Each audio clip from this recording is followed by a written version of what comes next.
ዛሬ ማሳያችሁ ኬክ ዜብራ አሰራር ነው። እንደምትወዱት ተስፋ አደርጋለሁኝ። እቺን አበባ የመሰለች ኬክ አሰራር ነው ማሳያችሁ። ግብአቱ በጣም ቀላል ነው ማለት ነው። አሰላሙ አለይኩም። የሚያስፈልገን 3 እንቁላል፣ ቫኒላ፣ ቤኪንግ ፓውደር እንዲሁም ካካኦ፣ ጨው፣ ሱካርና ዱቄት፣ ዘይት ያስፈልገናል። እንዲሁም እንመታበት ማሽንም ካለ ከሌለም በእጃችን መምታት እንችላለን።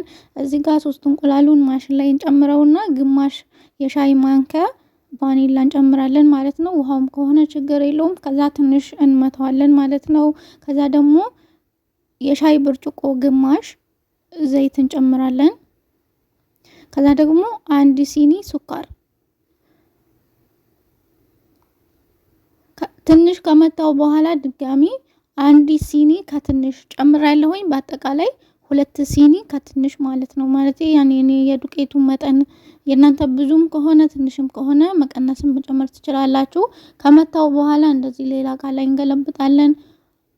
1 ብርጭቆ የሻይ ወተት እንጨምራለን። ወተቱ ውጪ መሆን አለበት። ቀዝቃዛ ከሆነ አይሆንም። ለኬክ የምትጠቀሙት ነገር እንቁላሉ ምናልባት ፍሪጅ ውስጥ ከነበረ ውጪ አስቀምጣችሁ እስኪ በርድ ማቆየት አለባችሁ።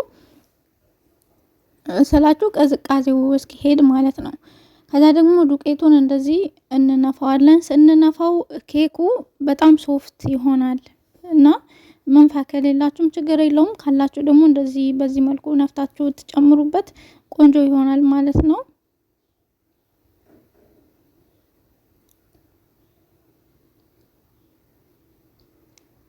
ከዛ ደግሞ ትልቁ የሾርባ ማንኪያ ቤኪንግ ፓውደር ሙሉ ይሄ ነው ቤኪንግ ፓውደሩ።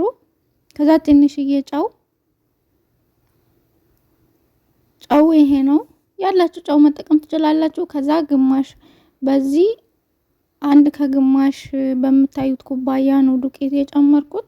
ካነሰም ከበዛም እናንተ እንደየቤቱ ይለያያልና መጨመር ትችላላችሁ።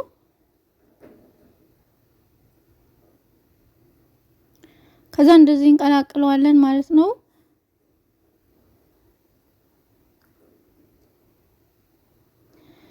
እንዲሁም የተለያየ አይነት የኬክ የቡና እንዲሁም የሎሚ የብርቱካን የተለያዩ ኬኮች አሰራር ማየት ከፈለጋችሁ ደግሞ ፕሮፋይሉን ነክታችሁ ሌሎችን ማየት ትችላላችሁ። በጣም ቀለል ባለ ቤት ውስጥ ባለ ግብአት ነው የምሰራውና ካያችሁ ትወዱታላችሁ። ፕሮፋይሉን በመንካት ሌላውንም የኬክ አሰራር ማየት ትችላላችሁ። ከዛ ሁሉንም ካዋከድነው ከቀላቀልነው በኋላ እዚህ ጋር 1 ማንኪያ ካካኦ እንጨምራለን። የሻይ ማንኪያ ነው። ከትንሽዬ ነው የጨመርኩትኝ። እናንተ ዱቄቱ ብዙም ከሆነ ትንሽም ከሆነ ማለት እንደ ፍላጎታችሁ መጨመር ትችላላችሁ ማለት ነው። ከዛ ደግሞ እዚህ ጋር ትንሽዬ ወተት አድርጌ ድጋሚ አማስየዋለሁኝ። ውፍረቱ ይሄንን ይመስላል። ይሄንንም ውፍረቱ ይሄንን ይመስላል ማለት ነው። ከዛ ደግሞ እዚህ ላይ ትንሽዬ ዘይት አድርገን ዱቄት እናረግበትና ሁሉንም ቦታ እንደዚህ እንቀባባለን። ከዛም በኋላ ደግሞ ይሄንን ያዘጋጀነውን የኬኩን ሊጥ እንደዚህ እንጨምርበታለን ማለት ነው። ለቻናል አዲስ የሆናችሁ ላይክ ሰብስክራይብ ያደረጋችሁ አበረታቱኝ ማለት ነው። ከዛ እንደዚህ ከጨመርነው በኋላ መሃል ላይ ይሄንን የካካኦ ውህዱን እንጨምራለን ማለት ነው። እናንተ ከፈለጋችሁ በሁለት እጃችሁ ከተመቻችሁ በሁለቱም እኩል በኩል መጨመር ትችላላችሁ። እኔ ግን እንደዚህ ነው የጨመርኩትኝ ማለት ነው። እንደተመቻችሁ መጨመር ትችላላችሁ። በነገራችን ላይ በጣም ቀላልና ጣፋጭ ሁሌ ከሰራችሁት የማይሰለቻችሁ ኬክ ነው ይሄንን ኬክ ማለት ነውና በየቤታችሁ ሰርታችሁ ሞክሩት። በጣም ቀላል አሰራር ነው። ካካኦን ካረግነው በኋላ ከዛ ከላይ ይሄንን ቀሪውን የኬኩ ሊጥ እንጨምርበታለን ማለት ነው።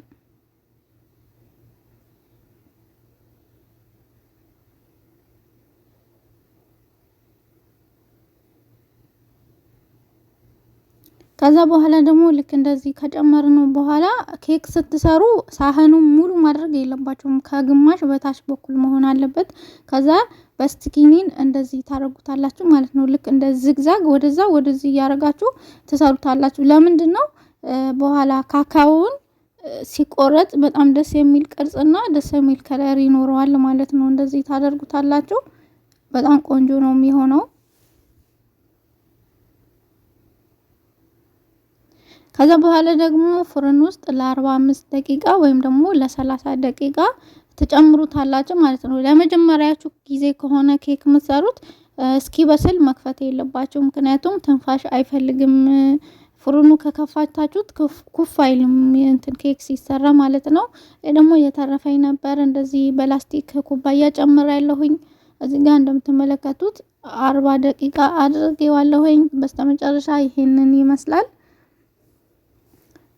እዚህ ጋር ደግሞ እኔ ይሄ የቅሽታ ክሬም ተጠቅሜያለሁኝ። እናንተ አለመጠቀምም ትችላላችሁ። ይሄንንም ደግሞ ቸኮላታ ነው፣ የሆነ ፍርፍር የሚል ቸኮላታ ነው። በኋላ አሳያችኋለሁኝ። ከዛም ይሄንን በሳህን ከገለበጣችሁት በኋላ ልክ እንደዚህ ከላይ ቅሽጣውን ታደርጉበታላችሁ ማለት ነው። ቅሽጣውን ይሄንን የሆነ ልስልስ ያለ ነበር፣ አንዳንዴ ደረቅ ይሆናል። ደረቅ ከሆነባችሁ መምታት ትችላላችሁ ማለት ነው። ቅሽጣውን ስላችሁ በማንኪያ ወይም ደግሞ ባላችሁ ነገር በመምቻ ትመቱታላችሁ። ከዛ ልክ እንደዚህ ከላይ ትጨምሩና እንደዚህ ትቀቡታላችሁ። ከዛ ይሄንን ቅድም ቸኮላታ የሚፈረፈር ቸኮላታ አላልኳችሁም? ይሄ በእንትን እንጨት የሚመስለው እሱ ነው ይሄንን ቆንጆና የሚያምር ከለር የሰጠው። ይሄንን ከሌላችሁ ደግሞ ይሄ ብስኩት አለ አይደለ? የሻይ ብስኩት እሱንን ተወቅጡትና ከላይ እንደዚህ ትነሰንሱታላችሁ። በጣም ቆንጆና ምርጥ ነው የሚሆነው።